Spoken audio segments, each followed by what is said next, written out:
Somos Iglesia. La Iglesia es el nuevo pueblo de Dios, llamado a ser la luz del mundo y la sal de la tierra. En los vibrantes y vertiginosos tiempos de cambio que vivimos, los bautizados somos los testigos de la vida nueva, de justicia, de unidad y de paz que Cristo nos propone, por la fuerza de la fe luminosa, la esperanza inquebrantable y la caridad ardiente. La Iglesia Católica, cuerpo vivo de Cristo, nos señala la única opción por la verdad y nos presenta el ideal existencial más alto: Jesucristo, modelo de verdadera humanidad y camino seguro de salvación y de vida eterna. Tú eres Pedro, y sobre esta piedra edificaré mi iglesia, y el poder del mal no triunfará sobre ella. Somos Iglesia. Hoy, en Somos Iglesia, espere. La Iglesia de Magdala, dedicada a María Magdalena y las mujeres de la Biblia. ¿Realmente resucitó de entre los muertos? Preguntas y sobre todo respuestas. El camino de Emaús, donde Jesús animó a sus discípulos abierto a los peregrinos. Resurrección, una película sobre cómo reaccionaron los discípulos tras la pasión. Pascua Vaticana y la tradición floral holandesa con más de 35 años de historia. ¿Cuál es el significado del huevo de Pascua? ¿Qué sucede el domingo de la Divina Misericordia? Un cordial saludo para todos ustedes y las gracias por acompañarnos en este programa Somos Iglesia, que continúa con los especiales preparatorios a la Semana Santa o la Semana Mayor. Y hoy nos vamos a centrar en el gran Sábado Santo y el domingo de Resurrección. Padre Carlos, ¿cómo está? Muy bien, Miriam, una alegría poder compartir contigo este set. Vamos a cumplir ya un año. Empezamos en los primeros días de mayo. Creo que el 1 de mayo del año pasado vamos a cumplir un año emitiendo este programa, que lo pueden ver en TV Familia a través de Televisión Católica o en nuestras redes sociales, especialmente en YouTube, el canal institucional Amén Comunicaciones o el canal de YouTube personal Padre Carlos Yepes.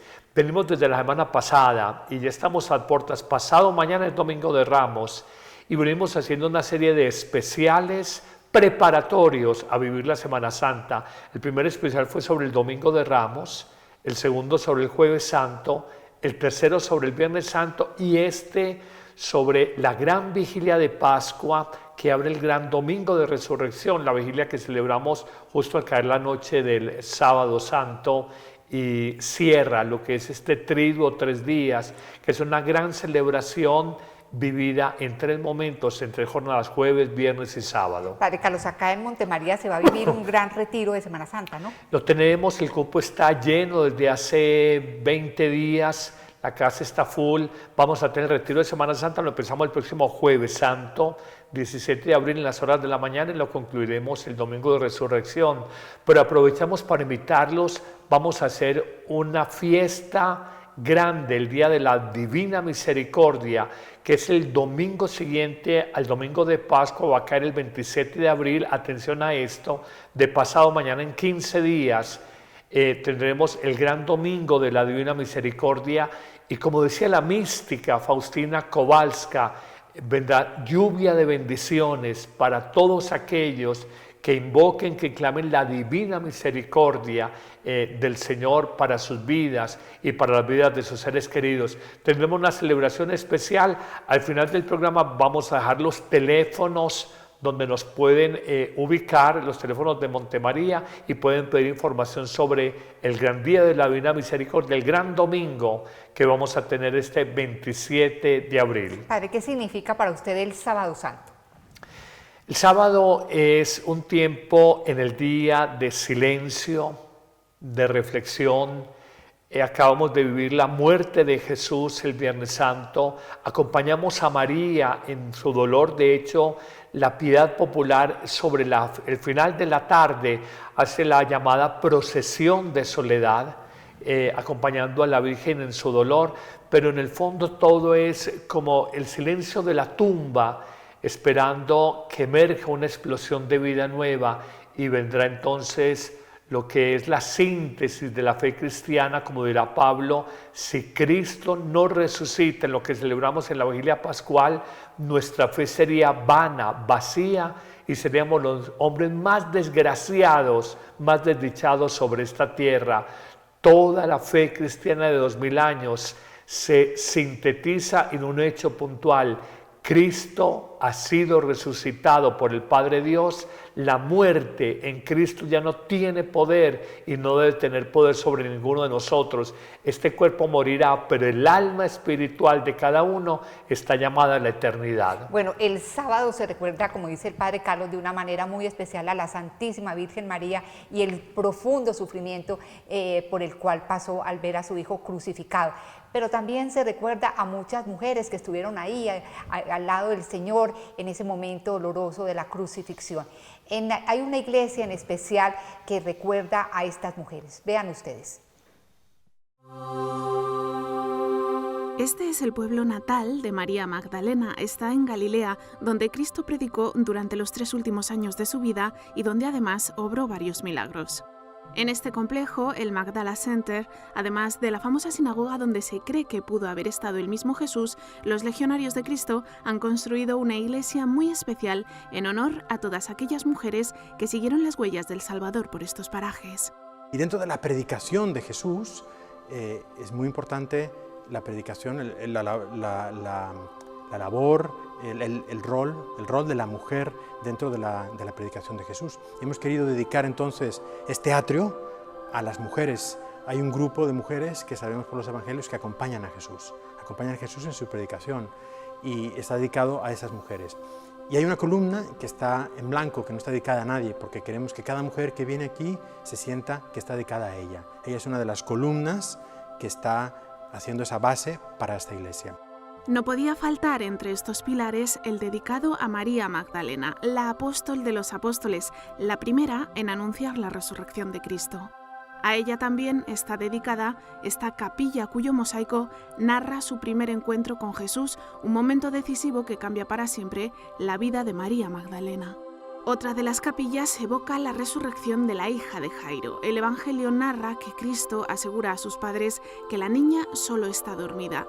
Con su talita cum, Jesús la levanta de entre los muertos. Este templo está lleno de pequeños detalles que hacen que el peregrino se sienta casi como un cristiano del siglo I. La iglesia está orientada al mar de Galilea y su altar es esta barca que emula a aquellas con las que pescaba el propio Cristo. Todos los peregrinos que vienen quedan muy impactados de este altar, porque no sé si existe algún otro altar en forma de barca, posiblemente es el único, ¿no? Y les ayuda mucho a entender, ¿verdad? El arte nos ayuda a entender la fe. Y entonces aquí uno con facilidad entiende eso, que Jesús en su barca sigue hoy predicando, así como predicó desde la barca de Pedro, así hoy también nos sigue predicando. Entonces transmite con mucha facilidad el arte, transmite con mucha facilidad la fe a los peregrinos. En esta ubicación y con este altar, la iglesia no podría llamarse de otra forma. Duc in altum, rema mar adentro, la invitación que hace Jesús a sus discípulos a echar las redes sin miedo. Ciertamente un altar muy hermoso. Padre Carlos, ¿cómo debemos acompañar a la Virgen María este Sábado Santo? Yo creo que no solamente acompañarla a ella, sino que ella nos acompaña a nosotros. El testimonio de la Virgen es un testimonio de fortaleza. Nos dice el Evangelio de San Juan, la pasión del Evangelio de San Juan, que la Virgen siempre estuvo de pies, erguida. No habla en ningún momento de una actitud corporal de que estuvo doblada por el dolor ante la crucifixión y la muerte de su hijo, sino que nos dice que siempre estuvo de pie junto a la cruz. Entonces, una actitud de fortaleza, entonces una actitud de esperanza. Yo creo que si algo no rompió el alma de la Madre de Jesús, de la Santísima Virgen María, fue esperar contra toda esperanza el signo evidente de la pasión, la crucifixión, las llagas de su Hijo, esperar en la resurrección, y un signo de paciencia, Uno en la vida a veces quiere las cosas ya, y no es en el tiempo de los hombres, sino en el tiempo de Dios que las cosas se dan. De manera que María es la mujer de la paciente espera, es la mujer de la fortaleza interior y de la esperanza a toda prueba. Y creo que tenemos que aprender mucho de ella en este día en que la conmemoramos en su procesión de la soledad. Padre, los evangelios nos dicen que Jesús al resucitar se presentó primeramente ante María Magdalena, ¿verdad? Pero hay muchas personas que afirman que Jesús primero se presentó ante su madre, y eso me parece muy sensato. Es el evangelio apócrifo. Hay los evangelios canónicos y los evangelios apócrifos. El evangelio canónico es el que es aceptado, aprobado, en la lista o canon de libros inspirados por Dios. Evangelios apócrifos son textos intertestamentarios entre los dos testamentos, el Antiguo y el Nuevo Testamento, o neotestamentarios, atribuidos que el Evangelio de Tomás, que el Evangelio de Santiago, donde se narran episodios, si se quiere, pintorescos sobre la infancia de Jesús, sobre la vida de Jesús, pero la Iglesia, bien por el estilo literario, bien por la lengua, o bien porque en el mensaje central hay alguna discordancia con el gran corpus teológico del mensaje del Evangelio, no los aceptaron como canónico. Hay esa historia, pero nos quedamos en principio que María de Magdala, un pequeño pueblo en una de las riberas del gran lago de Galilea o mar de Galilea, María de Magdala, conocida como la Magdalena, es la primera destinataria de la noticia de la resurrección del Señor. Y la tradición espiritual de 2000 años la ha querido ubicar, fue el amor de María la que la llevó en la madrugada, aún de noche, de ese primer día de la semana, domingo, a ir a llevar especies para ungir el cuerpo de Jesús, pensando que le correría la piedra, la losa pesada del sepulcro, y cuando llega ya está corrida. Y empieza toda esta narración. De ahí que la narración de la resurrección, de ahí que se diga de Magdalena que es la apóstol de los apóstoles, porque ella es la primera anunciadora de los que luego serán los anunciadores del acontecimiento que romperá toda lógica humana. Y es que uno tiene experiencia de muerte, pero no tiene experiencia de resurrección. Este es un discurso netamente desde la fe, y empieza toda la narrativa que ha sostenido la religión más grande del planeta, la ha extendido a lo largo de los siglos por 2000 años, y es que Cristo ha vencido la muerte.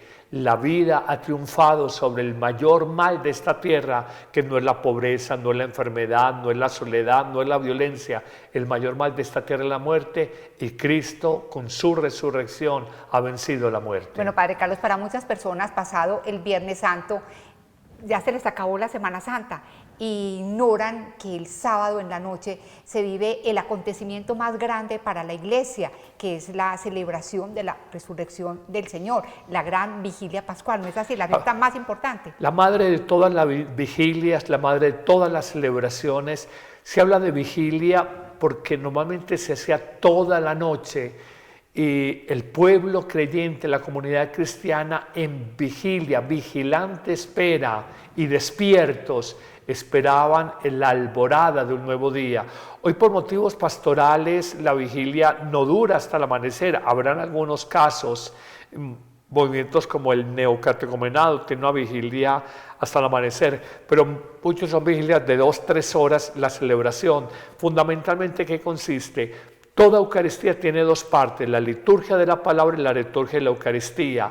La vigilia de Pascua no tiene dos partes, sino 4 partes.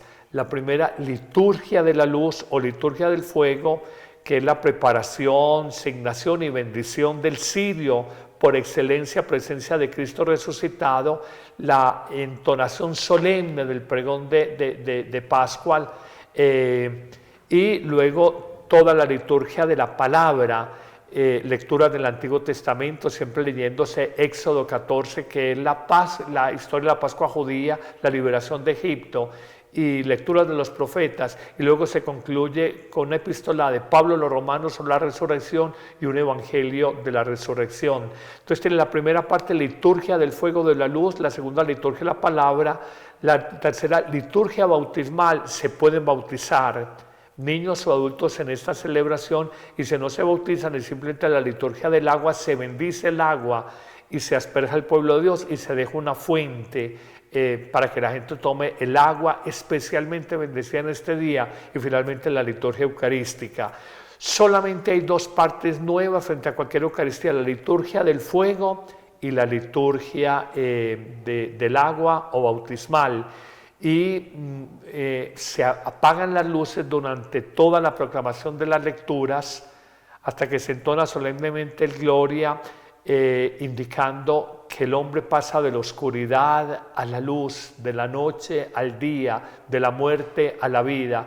Es todo un juego de simbolismos, donde ya se coloca la imagen del Cristo resucitado, se encienden los cirios del altar, se entona solemnemente el Gloria, se hace repique de campanas, mucha gente celebra festivamente, y repetimos algo muy bonito: las celebraciones de Semana Santa no es el recordatorio de lo que aconteció hace 2000 años, no, es lo que aconteció hace 2000 años, lo traigo, el pasado, al presente, al hoy de mi vida, y tiene una eficacia salvífica, liberadora, sanadora en mi vida, esa liturgia. Y esto es completamente distinto. Una cosa es que yo me acuerdo de mi abuelo muerto en el año 82, que es así, murió un 12 de octubre del año 82, mi abuelo materno.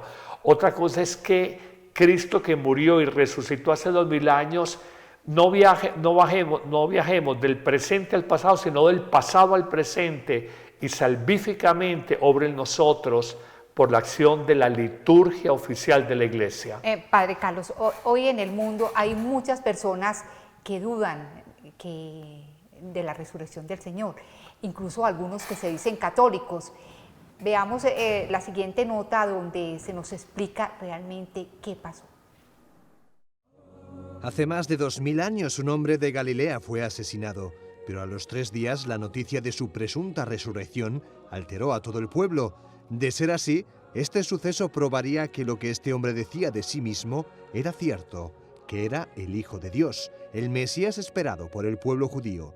En este hecho se basa la fe cristiana. El libro ¿Realmente Jesús resucitó de entre los muertos? Analiza este acontecimiento desde distintos puntos de vista, el histórico, el espiritual y el teológico, y su autor explica que allí están las evidencias que prueban que sí hubo resurrección. En la primera parte del libro explico por qué la resurrección es tan importante para los cristianos, por qué no es una simple frase más del credo, sino algo muy profundo. Es un hecho que está íntimamente conectado a nuestra creencia en Dios como Trinidad y, por supuesto, en que Cristo es verdadero Dios y verdadero hombre. El autor procede de un ambiente protestante y anticatólico. Sin embargo, profundizar sobre los cristianos de los primeros tiempos hizo que Carl Olson decidiera entrar en la Iglesia Católica. En el libro se explica cómo la resurrección y la Biblia se han intentado exponer al público a lo largo del tiempo de manera sesgada, eliminando todos los elementos sobrenaturales. De hecho, esclarece por qué prevaleció en muchos ambientes la visión de Jesús de un autor alemán que vivió entre los siglos XVIII y XIX. Realmente la fe cristiana está profundamente enraizada en el tiempo y en el espacio. Son hechos reales. Por eso espero que la gente entre en contacto con los primeros cristianos y con las Escrituras para que crezca su comprensión de lo sucedido y esto les ayude a vivir mejor su fe. La resurrección podría haber pasado a la historia como una leyenda popular, un sueño o una simple alucinación de los discípulos de Cristo. Sin embargo, el autor explica los hechos históricos que demuestran que este acontecimiento sucedió, que Cristo realmente resucitó de entre los muertos. Padre, ¿cuáles son las pruebas contundentes de que Jesús efectivamente resucitó? La tumba vacía, 1. El lienzo o el sudario a un lado, 2. Los ángeles que le dicen a Magdalena, ¿por qué buscas entre los muertos al que está vivo? 3. la aparición en primer lugar a Magdalena, que lo confunde con el hortelano o el cultivador del huerto, 4, y de en adelante las sucesivas apariciones de Jesús a los discípulos sin Tomás, a los discípulos con Tomás, a los discípulos camino de Emaús, y dice que más de 500 en Galilea. Es un hecho incontrovertible que Jesús y la iglesia quiere mostrar esto toda la llamada octava de Pascua, que es desde el domingo de resurrección hasta el domingo de la Divina Misericordia. Todos son relatos, todos los 8 días, relatos de apariciones del resucitado, donde la iglesia quiere dejar una certeza a los creyentes. La resurrección no es una fábula, no es un cuento, no es una narrativa, no es una invención. La resurrección es un dato real, histórico, porque Jesús se aparece con ellos en recinto cerrado, les muestra las llagas, y como ellos, nosotros manejamos cierto escepticismo. Cuando Magdalena fue a decirle a los discípulos, ellos no creyeron, fueron escépticos y pensaron que eran cuentos de mujeres alucinadas. Luego, cuando los discípulos de Emaús, Cleofás y su amigo camino de Emaús, iban y él se hizo el encontradizo y les habla de las escrituras, les habla del corazón. Al principio, como en todos los eventos, no lo reconocen, pero luego en la fracción del pan, que es la Eucaristía, sí lo reconocen. Y ellos regresan y dicen, Cleofás y su amigo, es verdad lo que Magdalena nos ha dicho, es verdad, Él ha resucitado, Él se nos ha aparecido, y de esto es de lo que nos ha hablado. Padre Carlos, ¿y cuáles son las pruebas contundentes de que Jesús está resucitado y vive entre nosotros?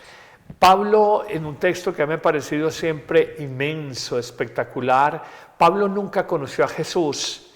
De hecho, Pablo fue el gran perseguidor del cristianismo, que tuvo una efervescencia en la muerte y resurrección de Jesús.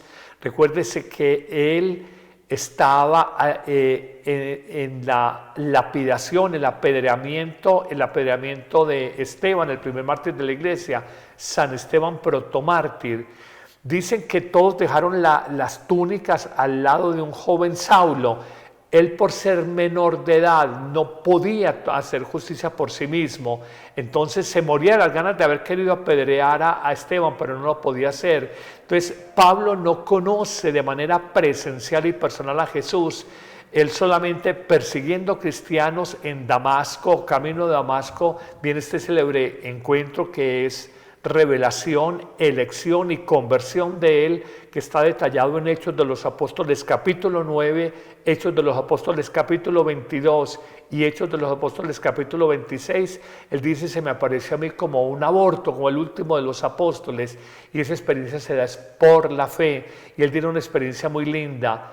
Ya no soy yo el que vive, lo dirá en Gálatas 2:20, vivo de la fe en el Hijo del Hombre, en aquel que se entregó por mí, y mientras vivo de la fe en él, dice, ya no soy yo el que vive, es Cristo el que vive en mí, y mientras vivo en esta carne, vivo de la fe de aquel que se entregó por mí. Es un encuentro en la fe. Cuando tú me dices cómo resucita hoy Jesús en nosotros, yo te diré, solo cuando hay una experiencia de fe.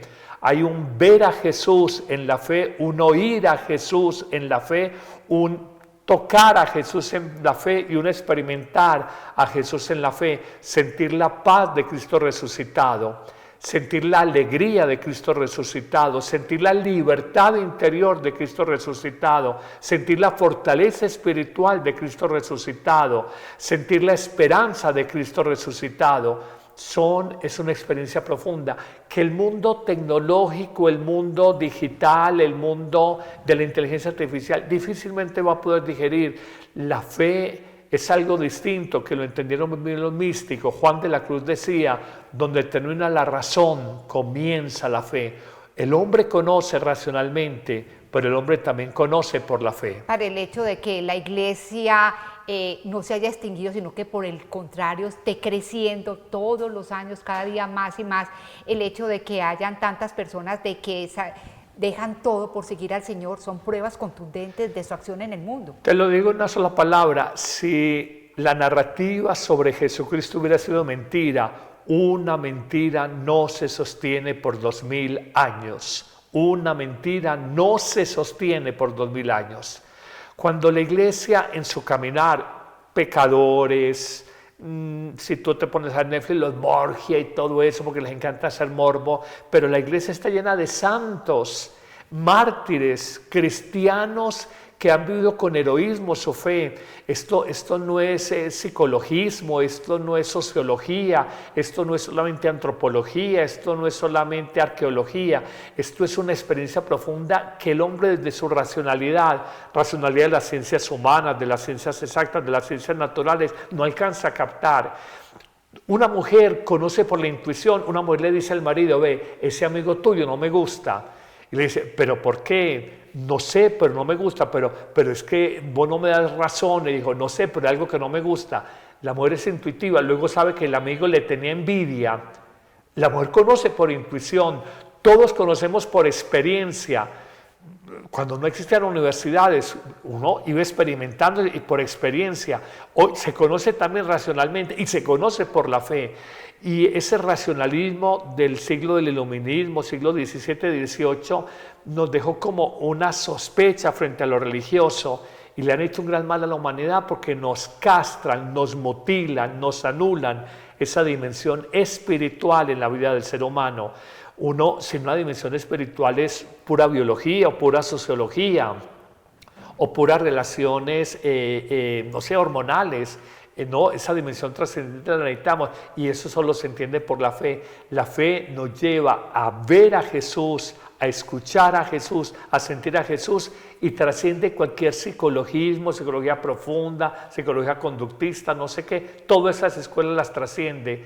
El fenómeno místico, el fenómeno religioso trasciende ampliamente las ciencias naturales, las ciencias humanas que hoy podemos endiosar y son muy valiosas, pero no son definitivas a la hora de conocer a Dios. Es que si Dios lo conociéramos desde la razón, sería criatura, ya no sería creador, ya no sería Dios. Padre, todas esas escuelas no han logrado explicar por qué los primeros mártires por allá en el Coliseo romano morían con alegría, con sonrisa en su labio, mientras tanto que se los comidas por leones. Exactamente. Sí. Y hoy en día también muchos mártires, muchos santos. Pero Padre Carlos, pensando en la resurrección del Señor, se nos viene a la cabeza un pasaje muy especial del Nuevo Testamento, los peregrinos que iban hacia Emaús y que se encontraron con Jesús, aunque ellos no eran conscientes de quién era Él. Esta nota nos presenta ese camino que fue testigo de un hecho tan importante. La tradición cristiana identifica esta antigua basílica como el lugar en el que Jesús se reveló a dos discípulos al partir el pan, tras recorrer con ellos varios kilómetros de camino. Estamos en las ruinas de Emaús Nicópolis, un lugar que ha sido venerado desde los primeros siglos de nuestra era.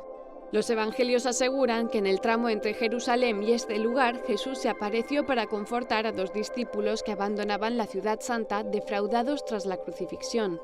Ahora, gracias a una iniciativa de la Saxon Foundation y JNF, una ONG israelí dedicada al medio ambiente, los peregrinos pueden revivir esa experiencia.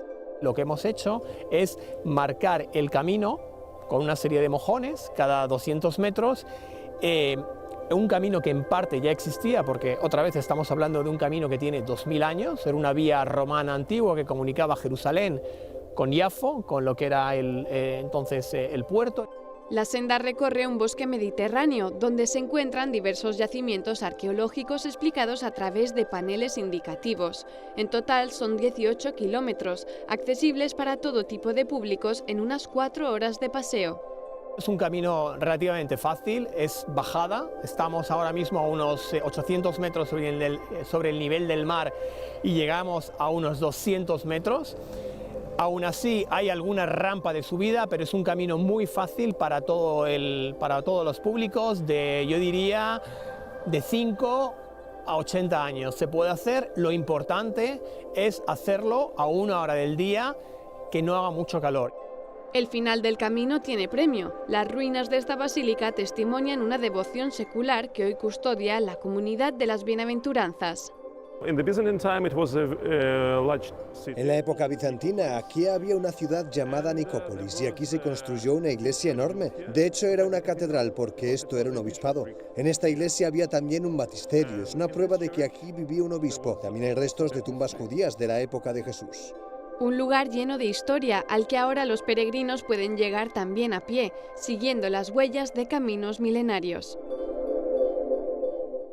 Dicen los evangelios que los peregrinos sentían que el corazón les ardía cuando Jesús fue esa persona que se les acercó, les explicaba las escrituras. Y yo pienso, Padre Carlos, que eso lo hemos vivido muchísimos de nosotros cuando sentimos que a través de un sacerdote, de la mamá, de un amigo, Jesús nos comunica algo y sentimos que el corazón se nos arruga, se nos conmueve.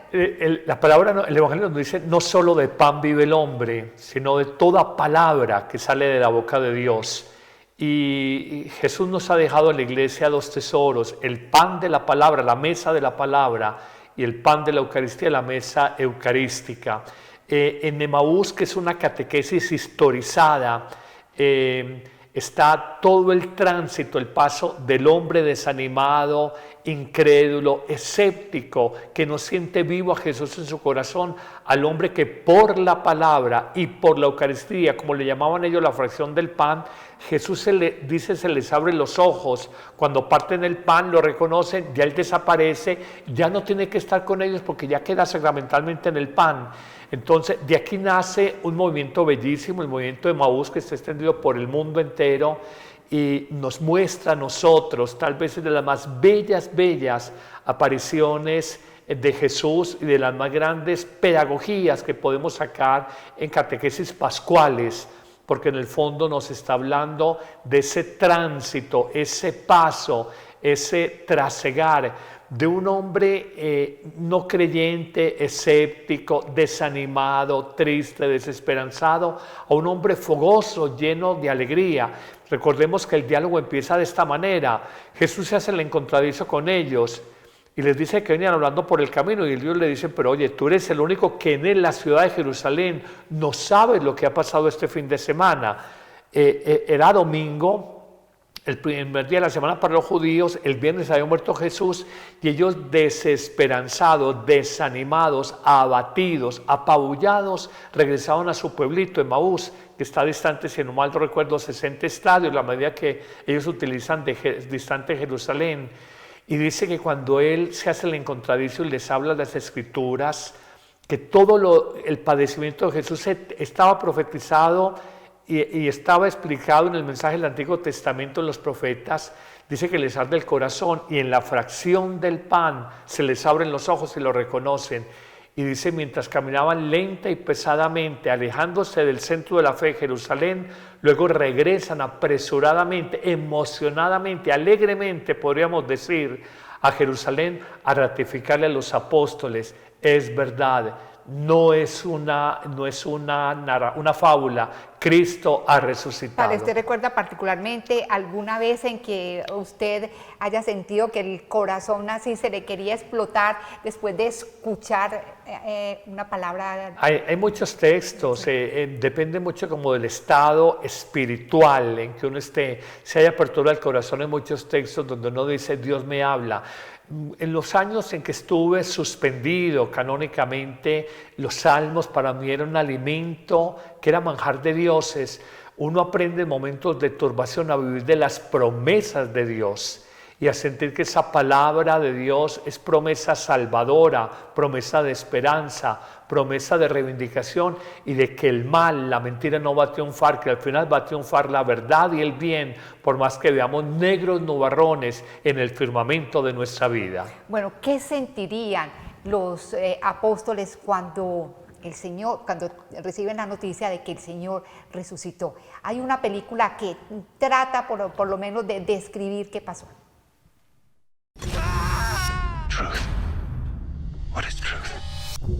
Cada Semana Santa se recuerda la pasión, muerte y resurrección de Jesús, aunque algo de lo que la Biblia no da muchos detalles es cómo vivieron los discípulos después de la crucifixión. Es lo que intenta imaginarse la película Resurrección.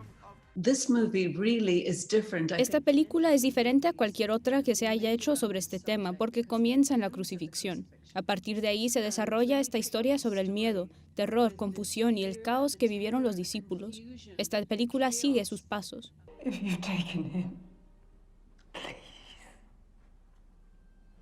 Tell me where, and I will get him. Creo que hay muchas personas como yo que aprenden visualmente. He disfrutado mucho toda la producción. Ahora, cuando leo las escrituras, cuando escucho el Evangelio, siento que lo revivo de una manera nueva y diferente. Cuando el poder de la narración visual se une a la mayor historia jamás contada, el resultado es diferente e innovador. Go into the world and preach the gospel to all creation. Anteriormente, varias películas han intentado representar la pasión. Esta nueva versión intenta ofrecer algo que las demás no tenían. Esta es la mejor historia de esperanza que ha habido. Creo que ese por qué ahora es porque necesitamos esperanza este año, más de lo que nunca la hemos necesitado. Padre, yo creo que los apóstoles debieron haber sentido una felicidad enorme, indescriptible, pero también una gran vergüenza porque no estuvieron a la altura del amor del Señor. Pues yo me quedo más con la alegría y la felicidad. En la narrativa cristiana tenemos que trabajar más que el Evangelio es buena noticia y no mala noticia. La buena noticia de un amor que nos supera, nos trasciende, que es cierto, que es real, que es incondicional, que es gratuito. Esa es la gran noticia del Evangelio. Cuando uno verdaderamente en la vida se siente amado, hay una transformación en la existencia y culpa, remordimientos pasan a un segundo plano. La culpa genera neurosis, la culpa genera infelicidad, la culpa genera pérdida de paz, pérdida de salud.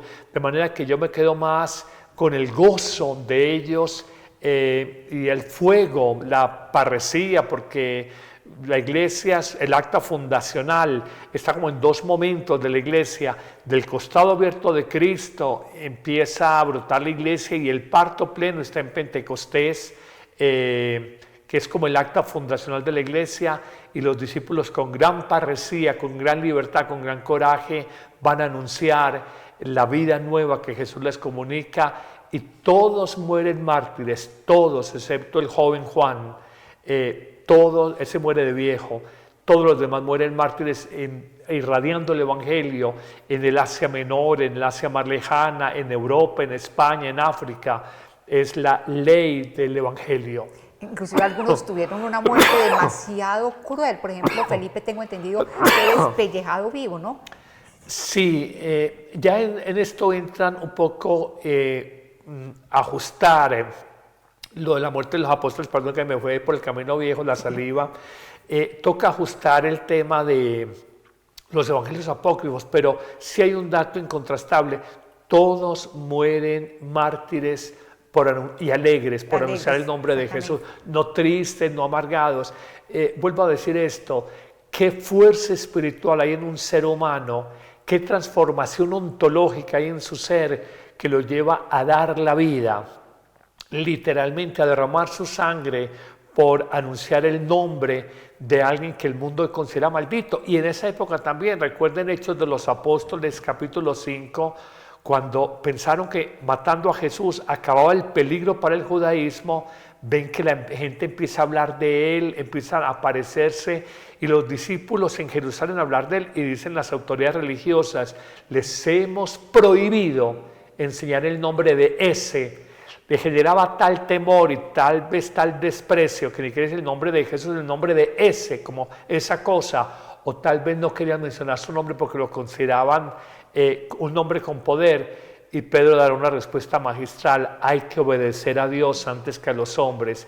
En la desobediencia a una jerarquía religiosa, inmoral, corrupta, que no había estado a la altura del judaísmo de la época, está el camino de la verdadera obediencia al verdadero Dios. Padre, con su resurrección, el Señor no solamente vence la muerte, sino que nos está presentando, nos está ofreciendo el perdón de los pecados y la vida eterna. ¿Hay alguna otra religión que ofrezca esto? Mira, el cristianismo, cuando la gente dice todas las religiones son iguales, dice, un momentico, espérate, a ver, vamos a bajarlo con despacio, vamos a barajarlo. El cristianismo tiene 3 especificidades que lo hacen única religión en el mundo, sui generis. La primera especificidad, Dios se hace carne, se hace hombre, se hace humanidad, habla el lenguaje nuestro, siente con nosotros. Es el misterio de la Navidad, natividad o nacimiento de Jesús. Navidad, natividad o nacimiento es lo mismo. Es la primera especificidad de nosotros como cristianos católicos. Segunda especificidad, solo en nuestra religión se dice Dios se hace pan de vida, la Eucaristía. Ni el protestantismo cristiano, ni el mundo islámico, el mundo judío, las religiones místicas asiáticas, ninguna de ellas asume esto. Y lo tercero, que es lo más impresionante, Mahoma nace, vive y muere. El gran profeta de los musulmanes. Los profetas del judaísmo nacen, viven y mueren. Buda, el iluminado, Siddhartha Gautama en el budismo, nace, vive y muere. Confucio, sea religión o filosofía, nace, vive y muere. Cristo nace, vive, muere y resucita, y resucita. Y esto da una narrativa, da un horizonte a la fe religiosa cristiana que ha perdido en los siglos. Y esto ha fascinado, porque ya la muerte que nos atemorizaba ya no tiene poder sobre nosotros. Entonces, una cosa es mirar la vida. Yo lo digo en esta forma, el que no ha resuelto el sentido de la muerte, no ha resuelto el sentido de la vida. Si para usted la muerte es el final de todo, usted vive de una manera. Comamos y vivamos que mañana moriremos, aproveche y disfrute, no sé qué, porque con la muerte acaba todo. Pero si usted vive entendiendo la muerte como el inicio de la verdadera vida, usted vive con un horizonte existencial, una proyección existencial que te lleva a morir cada día, a tu egoísmo, a tu pecado, a tu orgullo, a tu codicia de las cosas, para vivir eternamente con Dios. Exactamente, por ejemplo, y a tener sentido en medio del sufrimiento. Es decir, a uno que esta vida la pase de manera muy triste, muy desagradable, pero con esa esperanza de que hay algo mejor. Sí. Pepe Mujica, que el presidente uruguayo, que está para morirse, él decía, yo lo llamo el ateo más creyente que conozco, porque él se dice ateo, pero a veces lo veo más creyente que muchos que se dicen creyentes. Él dice en una entrevista que le hicieron en CNN en español, decía que admira profundamente a los creyentes, uno, por la forma como manejan el sufrimiento y el dolor de la enfermedad y por la manera en que asumen la muerte. El ateo, yo no sé, yo admiro a un ateo, dijo que lo admiro porque no sé cómo no se pega un tiro, porque si todo acaba con la muerte, ¿para qué uno engolosinarse con la vida si todo va a acabar? ¿Para qué disfrutar de nada si todo va a acabar? ¿Para qué acumular cosas si todo va a acabar? Es la mirada atea, la mirada de Sartre, de Camus, de Nietzsche, de todos estos filósofos de la muerte de Dios, existencialistas. Entonces, la vida es un absurdo, como decía Sartre, estamos vomitados en la existencia. El cristianismo tiene una propuesta innovadora, disruptiva, que hoy no la entendemos, pero es totalmente disruptiva, llena de esperanza, llena de optimismo, llena de luz, que nos abre un horizonte existencial insospechado que jamás habíamos imaginado. El caso es que la resurrección del Señor es la fiesta más importante para todos nosotros los creyentes. De hecho, en el Vaticano esta gran fiesta se vive en medio de muchísimas flores. En la nota que van a ver a continuación pueden ustedes mirar la hermosura que significa esta fiesta en el Vaticano. En el domingo de Pascua, la plaza de San Pedro se decoró con más de 35.000 flores y plantas procedentes de los Países Bajos. Es una tradición que comenzó con el legado de Santito Brandsma, canonizado por el Papa Francisco el año pasado. Empezó porque en el 1985 se beatificó un sacerdote holandés y esa fue la oportunidad para que empezáramos a hacerlo. El doctor Charles Lansdorp se ocupa de la decoración floral de Pascua en el Vaticano desde 1987. Para él y su equipo, los preparativos duran todo el año. Ya empieza después de Semana Santa porque hay que pensar en el año que viene, sobre todo las flores de bulbo, porque tienes que forzar las flores para que estén todas listas en el momento exacto. Desde hace más de 35 primaveras, la Pascua en el Vaticano es uno de los mayores acontecimientos para la industria floral holandesa. Cada año, los arreglos florales presentan una novedad. Este año han sido las rosas avalanche. Las flores cortadas son más fáciles porque se recogen una semana antes y luego se hacen los preparativos en el Vaticano. Como nativo de los Países Bajos, el Dr. Lansdorp afirma que es especial contar con la influencia holandesa en una de las celebraciones más importantes de la Iglesia. Exactamente, y como coincide con la primavera, entonces... La Pascua judía siempre es la primera luna llena de primavera y ahí está la muerte de Jesús. Un par de días después está la resurrección. ¿Qué nos indica esto? Que siempre Pascua será en primavera, y la primavera no es solamente una estación cósmica, una estación de cambio de clima, sino el reverdecer la vida, el florecer la vida, de manera que es bellísimo. No sabía que es una costumbre tan reciente, en 1985, que sé que Holanda aporta una importante cantidad, también de otros países, una importante cantidad de flores, pero en el fondo es mostrar la vida florece. No nos quedamos como chamizos secos, sino que más allá de la muerte emerge la vida con toda su fuerza, con todo su esplendor, con todo su poder. O sea, una eterna primavera. Una eterna primavera. Padre Carlos, el domingo, el gran domingo, la resurrección del Señor, se imparte la bendición Urbi et Orbi, del pueblo para el mundo, ¿cierto? De la ciudad para el mundo. Sí,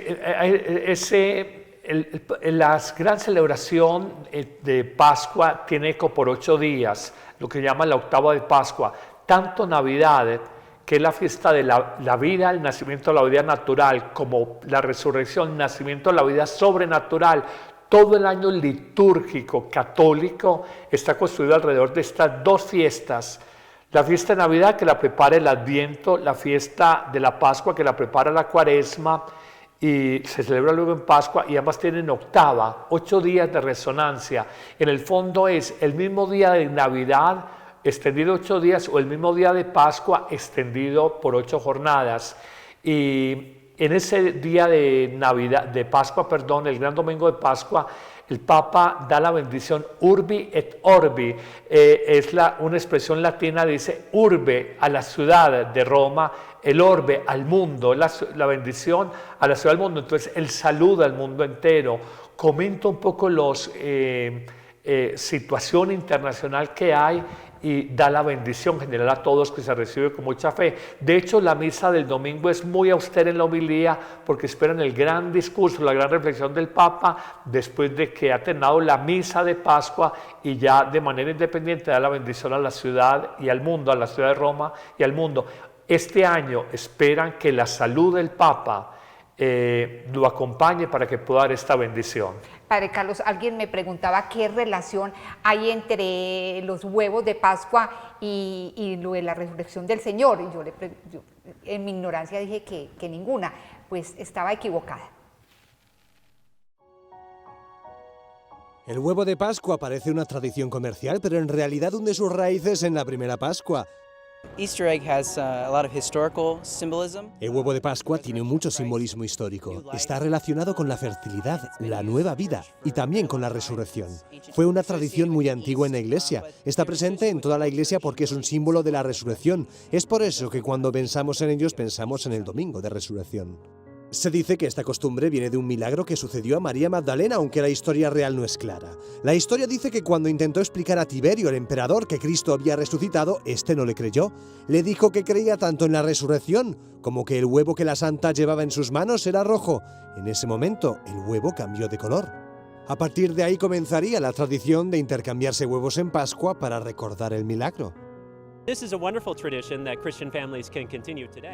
es una tradición maravillosa que hoy pueden continuar haciendo las familias cristianas, incorporar símbolos de la primitiva cristiandad, los que podemos ver en las catacumbas o en las grandes obras arquitectónicas de la Iglesia, para que hasta los niños puedan aprender su significado. Así que este año, en lugar de intercambiar huevos coloridos, tal vez sea mejor teñir los huevos de Pascua de rojo para recordar este milagro que tuvo lugar en Roma hace 2000 años. Bueno, esta es una tradición que se vive en muchos países, más no en Colombia, padre, ¿no? Yo no lo conocía, le estaba hablando contigo, uno pensaba más una base secular, pero no sabía que había un trasfondo religioso detrás de todo este tema de los llamados huevos de Pascua, que uno lo ubica mucho en los países del hemisferio norte. Bueno, padre, ¿con qué sentimiento debemos vivir este gran domingo de la resurrección? No, gratitud, porque el Señor es bueno con nosotros. Esperanza. El Papa esta Semana Santa se da en un contexto muy especial, que es el Año Santo. Y en este Año Santo Él nos ha llamado, nos ha invitado, o nos ha convocado con el lema peregrinos de la esperanza. Tal vez porque siente que en el mundo, por las guerras, por las crisis climáticas, por los virus, por la economía cambiante, la gente ha perdido esperanza, o también en una sociedad tecnocrática, la gente ha bajado su nivel de dimensión espiritual o de sentido trascendente de la vida. Entonces es una invitación a la esperanza. Nada más pascual, nada más esperanzador que la experiencia de decir: la vida ha triunfado sobre la muerte. La muerte siempre nos roba esperanza, nos entristece, nos angustia nuestra propia muerte, pero yo he visto algo muy especial, Miriam. Los hombres de a pie, los mortales común y corriente, tememos la muerte. Los santos nunca temían la muerte. Teresa de Jesús en sus poemas dice: tan alta vida espero, que muero porque no muero. Otra carmelita, Teresita, la francesita, ya no la española, dice: no lloren por mí, cuando agonizaba por su tuberculosis. Yo no muero, yo entro en la verdadera vida. San Ambrosio, el gran obispo de Milán, en una misa exequial decía: ese cadáver que observan, la muerte es aparente, la vida continúa. Francisco de Asís llamaba a la muerte hermana muerte y maestra de sabiduría, de manera que los santos no temen la muerte porque tienen una mirada de eternidad, un horizonte existencial muy alto. Somos nosotros, pobres criaturas, que nos falta fe, que nos llenamos de angustia, pero la muerte es el tema de celebración. Claro, queda el vacío humano, pero cuando hay mucha conciencia de la vida plena que nos espera, no hay tanto dolor ni tanto vacío por aquellos que han partido. Padre, en este mundo donde hay tanto fanatismo, donde hay tantas personas que siguen a este futbolista, a aquel actor, a aquella actriz, a Harry Potter, no sé, da una alegría saber a quién seguimos nosotros los católicos. A Jesús. Juan 14:6 habla, bellísimo título cristológico: soy el camino, la verdad y la vida. Los padres de la iglesia dicen: es el verdadero camino que lleva a la vida plena. Ahí conjugan las tres palabras: camino, verdad y vida. Es el verdadero camino, o el camino verdadero que lleva a la vida plena. Yo respeto quien sigue un futbolista, un cantante de reggaetón, a una actriz, un influenciador en redes sociales, pero no dejamos de ser seres humanos que nos da gripa, nos da diarrea, daño estomacal, nos enfermamos, nos equivocamos, nos morimos. En Cristo nadie queda defraudado. Romanos 5:5 habla de la esperanza que no defrauda, la esperanza que no decepciona. Nunca nadie que confíe en Cristo quedará decepcionado.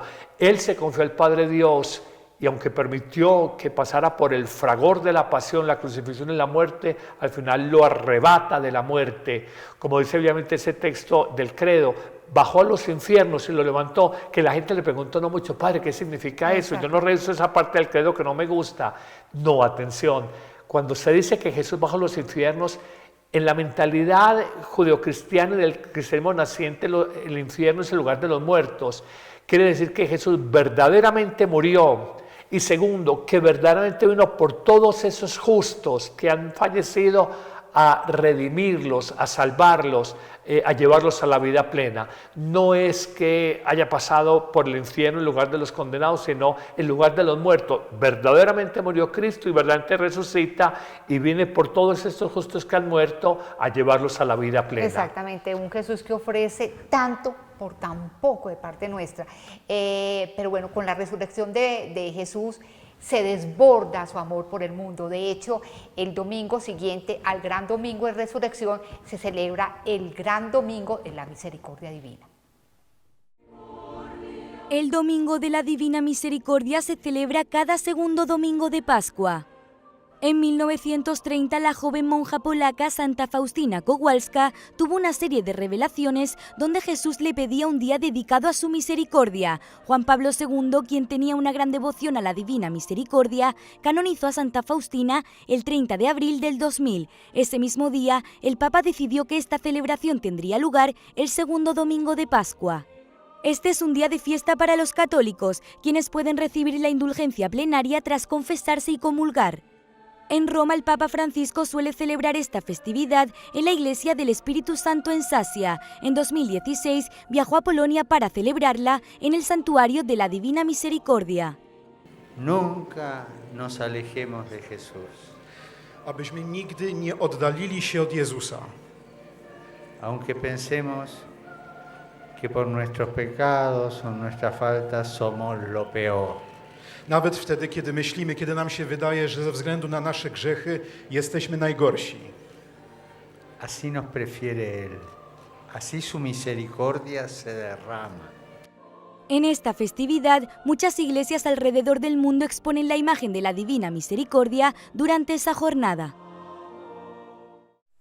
Como dicen por ahí, Dios tiene más para darnos que nosotros que pedirle. Qué bueno, Padre, que todos los sacerdotes promocionaran mucho este gran domingo de la misericordia divina. Contextualicemos, hay dos revelaciones privadas muy similares que han sido insertadas en la liturgia universal de la Iglesia. Tanto la aparición del corazón de Jesús a Margarita María de Alacoque en una escuela francesa de espiritualidad, como la aparición de Jesús siglos después, una en el siglo XVII, la otra en el siglo XX, la aparición de Jesús a Faustina Kowalska, luego santa en el siglo XX, es el mismo mensaje, en uno el corazón de Jesús, en el otro el pecho de Jesús, en uno el Sagrado Corazón de Jesús, en vos confío, en el otro Jesús, en ti confío. En uno el corazón ardiendo de amor, en otro los rayos blanquecinos y azules y rojizos, del bautismo y de la Eucaristía. Y algo muy bonito que nos enseñó Faustina, orar la coronilla de la Divina Misericordia en la hora que muere Jesús, 3 de la tarde, y la novena a la Divina Misericordia se empieza en la hora que muere Jesús, y el día que muere Jesús, Viernes Santo. Corre de Viernes Santo 9 días y va hasta llegar al domingo segundo de Pascua, donde Juan Pablo II hace 25 años, en el año 2000, instituyó y oficializó en la liturgia universal de la Iglesia esta fiesta.